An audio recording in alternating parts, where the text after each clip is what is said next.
Hello, hello again. It's time for our story. Today's story is going to be Each Kindness, written by Jacqueline Woodson and illustrated by E.B. Lewis. So this story is our Kindness Week story that our entire school reads. And this week was actually supposed to be our Kindness Week. However, obviously we had to miss that. So I want you to read it. As we read this story, we read it last year.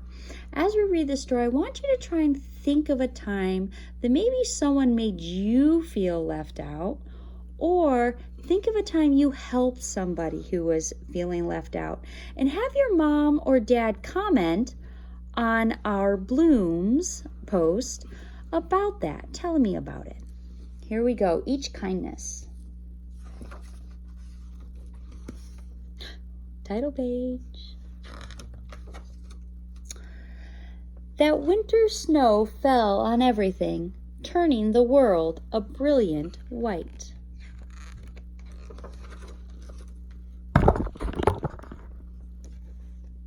One morning, as we settled into our seats, the classroom door opened and the principal came in. She had a girl with her, and she said to us, "This is Maya." Maya looked down at the floor. I think I heard her whisper, "Hello." We all stared at her. Her coat was open and the clothes beneath it looked old and ragged. Her shoes were spring shoes, not meant for the snow. A strap on one of them had broken. Our teacher, Ms. Albert, said, "Say good morning to our new student." But most of us were silent. The only empty seat was next to me. That's where our teacher put Maya. And on that first day, Maya turned to me and smiled, but I didn't smile back. I moved my chair, myself, and my books a little further away from her. When she looked my way, I turned to the window and stared out at the snow. And every day after that, when Maya came into the classroom, I looked away and didn't smile back.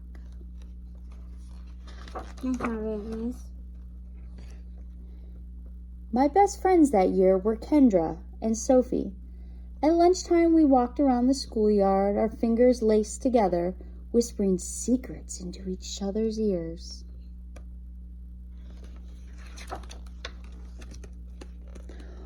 One day, while we were near the slide, Maya came over to us.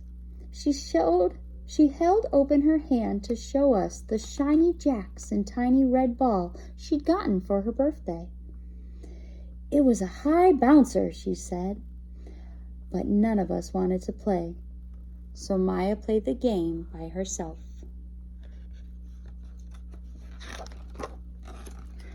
That afternoon, when we got back into the classroom, Maya whispered to me, "Bet you can't guess who the new Jack's champion of the world is."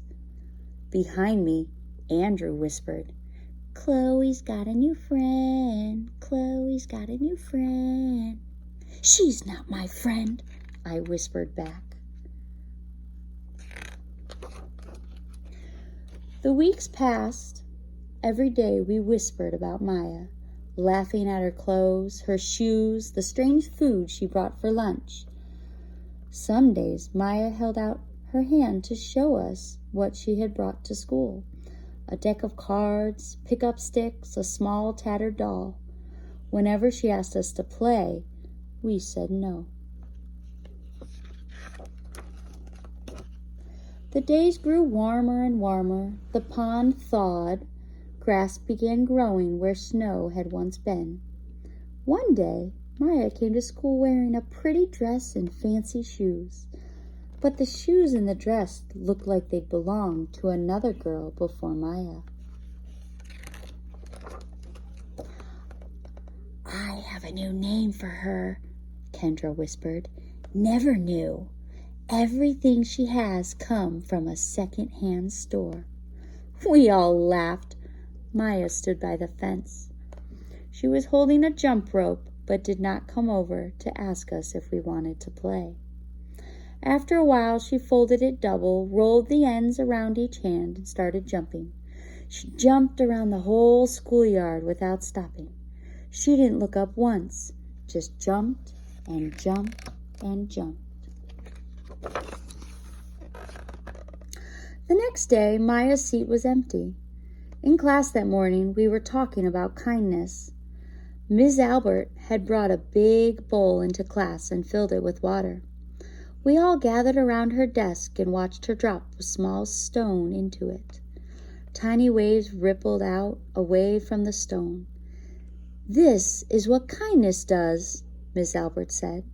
"Each little thing we do goes out like a ripple into the world." Then Miss Albert let us each drop the stone in as we told her what kind things we had done. Joseph had held the door for his grandmother. Kendra helped change her baby brother's diaper. Even mean old Andrew had done something. "I carried teacher's books up the stairs," he said, and Miss Albert said it was true. I stood there, holding Miss Albert's rock in my hands, silent. "Even small things count," Miss Albert said gently, but I couldn't think of anything and passed the stone on. Maya didn't come to school the next day, or the day after that. Each morning I walked to school slowly, hoping this would be the day Maya returned, and she'd look at me and smile. I promised myself this would be the day I smiled back. "Each kindness," Miss Albert had said, "makes the whole world a little bit better."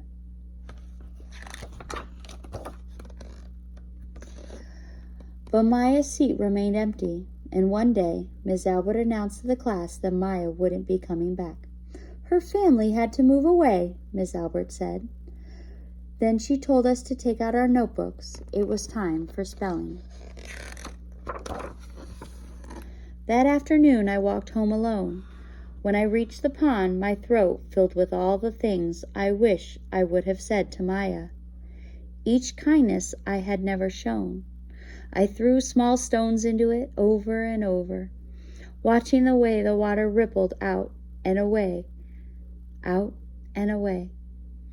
Like each kindness, done and not done, like every girl somewhere, holding a small gift out to someone, and that someone turning away from it.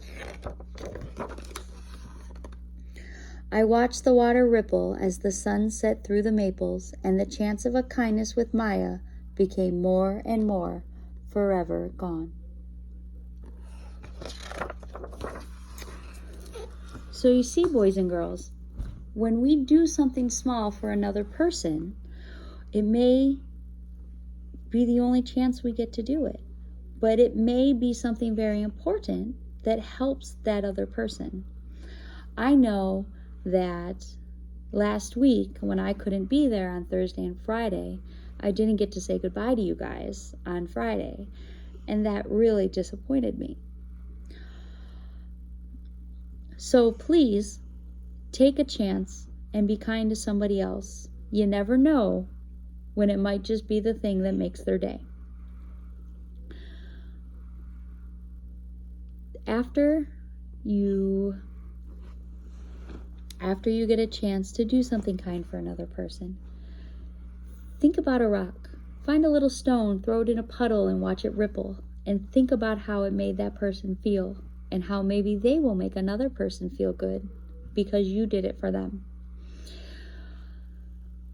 Be kind to each other, and I will hopefully see you soon.